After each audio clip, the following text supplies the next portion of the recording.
File create करो, lecture 5 के नाम से।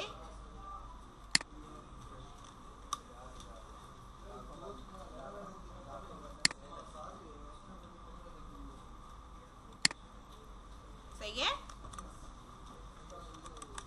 PHP का टैग लेना है।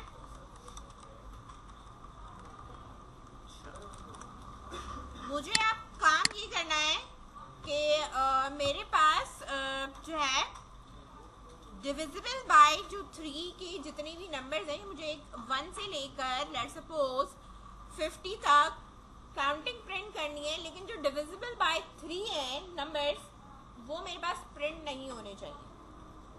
सिनेरियो समझ में आ गया? 1 से लेके 50 तक की काउंटिंग आपको डिस्प्ले करानी, यानी 1 2 3 4 5 6।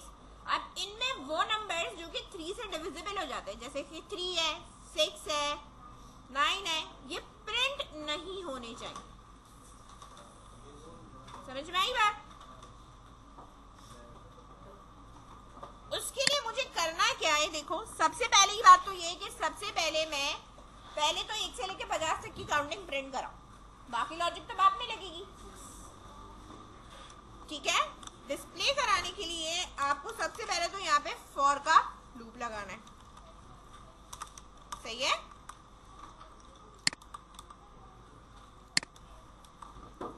इसके बाद मैंने यहाँ पर लिया $i is equals to 1 से स्टार्ट कर रही हूँ, 0 से स्टार्ट नहीं कर रही।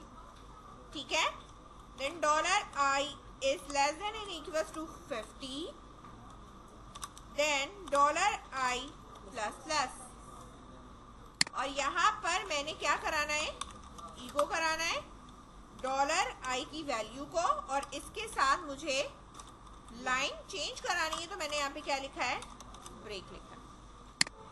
ठीक है, सेव करा। अब मुझे यहाँ पर जो नाम रखना है _05 आ रहा है, 1 से लेके 50 तक की काउंटिंग आ रही है ना काउंटिंग। ठीक है, स्किप कौन कौन से मुझे करना है, 3 6। ठीक है, ये सब आपने क्या करना है, स्किप करना है। तो कंडीशन मेरे पास कहाँ लगेगी, फॉर में ही लगेगी। फॉर में मैं कंडीशन लगाऊंगी इफ और एल्स की। अब एल्स लगाने की जरूरत नहीं है, एल्स लगाने की जरूरत नहीं है। ठीक है, इफ की कंडीशन में मैंने कहा है कि अगर $i रिमाइंडर चेक करेंगे ना, एग्जैक्टली डिविजिबल बाय क्या है, 3 है, और वो इक्वल्स टू आंसर क्या आ रहा है उसका, 0 आ रहा है, 0।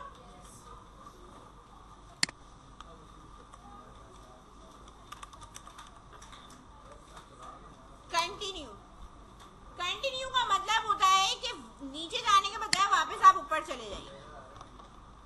वापस कहाँ चले जाएं, ऊपर चले जाएं। और अगर मैंने इसकी जगह ब्रेक लगा दिया तो आप पूरे ही फॉर लूप से बाहर आ जाएंगे। ठीक है, तो अब मैंने यहाँ लगाया है कंटिन्यू।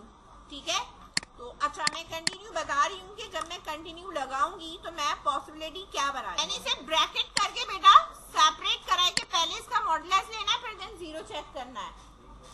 इसके बाद आप यहाँ पर आओ और मैंने इस पेज को रिफ्रेश करा, 1 2 3 स्किप हो चुका है, 4 है, 5 है, 6 स्किप है, 7 8 है, 9 स्किप है। ठीक है, ये स्किपिंग हो गई है। बात समझ में आ गई? अगर आपने कोई चीज सीरीज में से हटानी है तो आप ये लगा सकते हो। ठीक है, एक और चीज, अगर मैं इसके साथ और का ऑपरेटर लगा रही हूँ, और का ऑपरेटर आ रहा है नजर, एंड नहीं लगा रही, एग्जैक्टली मैंने और लगाया है कि या तो ये कंडीशन हो या ये कंडीशन हो। तो यहाँ मैंने यही कहा $i डिवाइडेड बाय जो मॉडुलस 5। ठीक है, ये करके भी मैंने कहा कि अगर 3 और 5 बोथ है ना मेरे पास, ठीक है, या तो 3 हो या 5 हो, दोनों को स्किप कराना है। सीरीज छोटी हो गई। इसमें डिविजिबल बाय और डिविजिबल बाय 5 प्रिंट नहीं हुए हुए, ठीक है, बाकी सारे नंबर प्रिंट हुए हुए। समझ में आ गई बात? लॉजिक क्या है? सिर्फ इतनी सी लॉजिक लगेगी, यही लॉजिक है बेटा, और कोई लॉजिक नहीं, सिर्फ यही लॉजिक है। बाकी तो सीरीज है, सिंपल फॉर लूप है।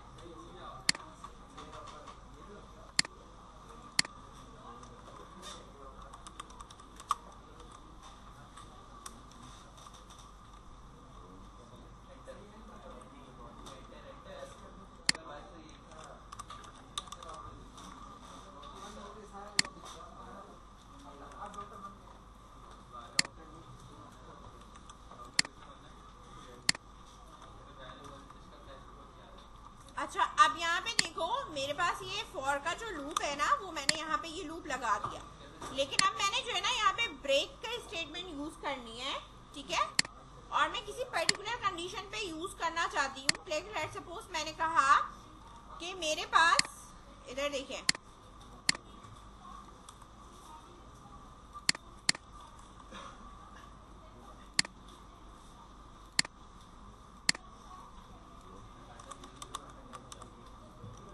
यहाँ ब्रेक लगा, मैंने कहा 3 से डिविजिबल करने के बाद जो आंसर आएगा मेरा 0 आ रहा है, और 5 पे डिविजिबल होने के बाद जो मेरा आंसर आ रहा है, बोथ अगर इक्वल होते हैं, यानी ये भी 0 है और अगर ये भी 0 है, ठीक है, वही नंबर आई की वैल्यू, तो ये ब्रेक कर जाना चाहिए। तो नाउ लेट्स सी कि ये कौन से नंबर पे ब्रेक करता है। यानी 1 अगर 3 से डिवाइड होता है तो उसका आंसर 0 आता है या नहीं, और अगर 1 5 से डिवाइड होता है तो उसका आंसर 0 आता है या नहीं, ठीक है। फिर इसी तरह 2 को पिक करेगा, देन 3 को चेक करेगा, 4 को चेक करेगा, क्या पता किसी एक वैल्यू के ऊपर इन दोनों की कंडीशन पे 0 0 आ रहा हो, ठीक है।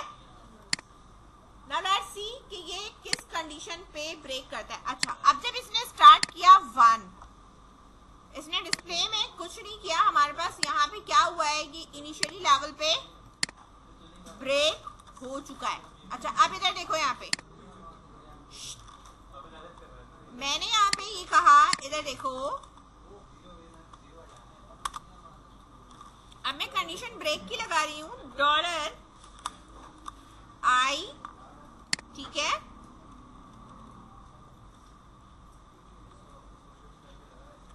डिवाइडेड बाय, अब मैं मॉडुलस नहीं लगा रही हूँ, यहाँ पे ब्रैकेट कर रही हूँ, $i डिवाइडेड बाय 3 और डिवाइडेड बाय 5।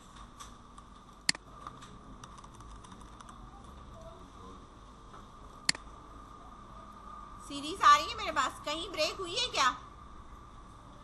इस तरह की अभी तक कोई भी कंडीशन नहीं आ रही। 1 2 3 4 5 6 7 8 9 10, सही है।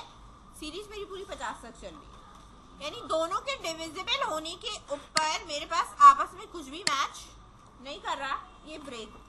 अच्छा, अब मैं अगर ये कहती हूँ कि मेरे पास यहाँ पर जो भी मेरे पास डिवाइड हो रहा है, ठीक है, और वो इक्वल्स टू, ठीक है, किसके होना चाहिए? लेट्स सपोज मैंने कहा कि 45 होना चाहिए। अगर वो हो रहा है तो वो ब्रेक कर दे कंडीशन, यानी अगर मेरे पास कोई कंडीशन ऐसी है कि जहां ब्रेक होना चाहिए, तो मेरे पास ऐसी कोई कंडीशन अभी नहीं बन रहा है कि 3 से डिवाइड करने के ऊपर मेरे पास 45 आंसर, ठीक है, आंसर आए। अगर मैं यहाँ 5 लिखती हूँ, ठीक है, तो रिमाइंडर में तो कभी आएगा भी नहीं, ठीक है, और यहाँ पर भी अगर मैं लिख रही हूँ तो आप यहाँ पे देखो, इसने कहीं मुझे ब्रेक करके नहीं दिया। अब मैं अगर ये कहती हूँ कि मेरे पास अगर डिवाइड करने के ऊपर, ठीक है, अगर मैं इसको डिवाइड कर रही हूँ नंबर को, ठीक है,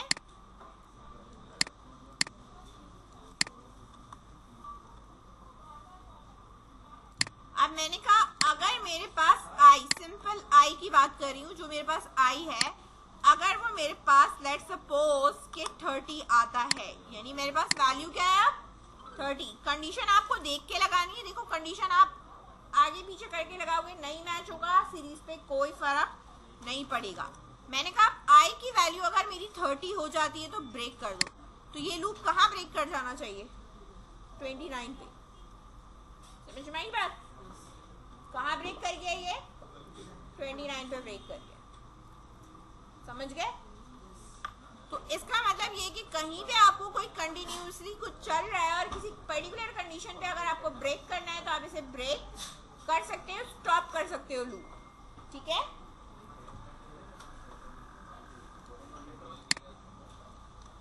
कर लो इसे।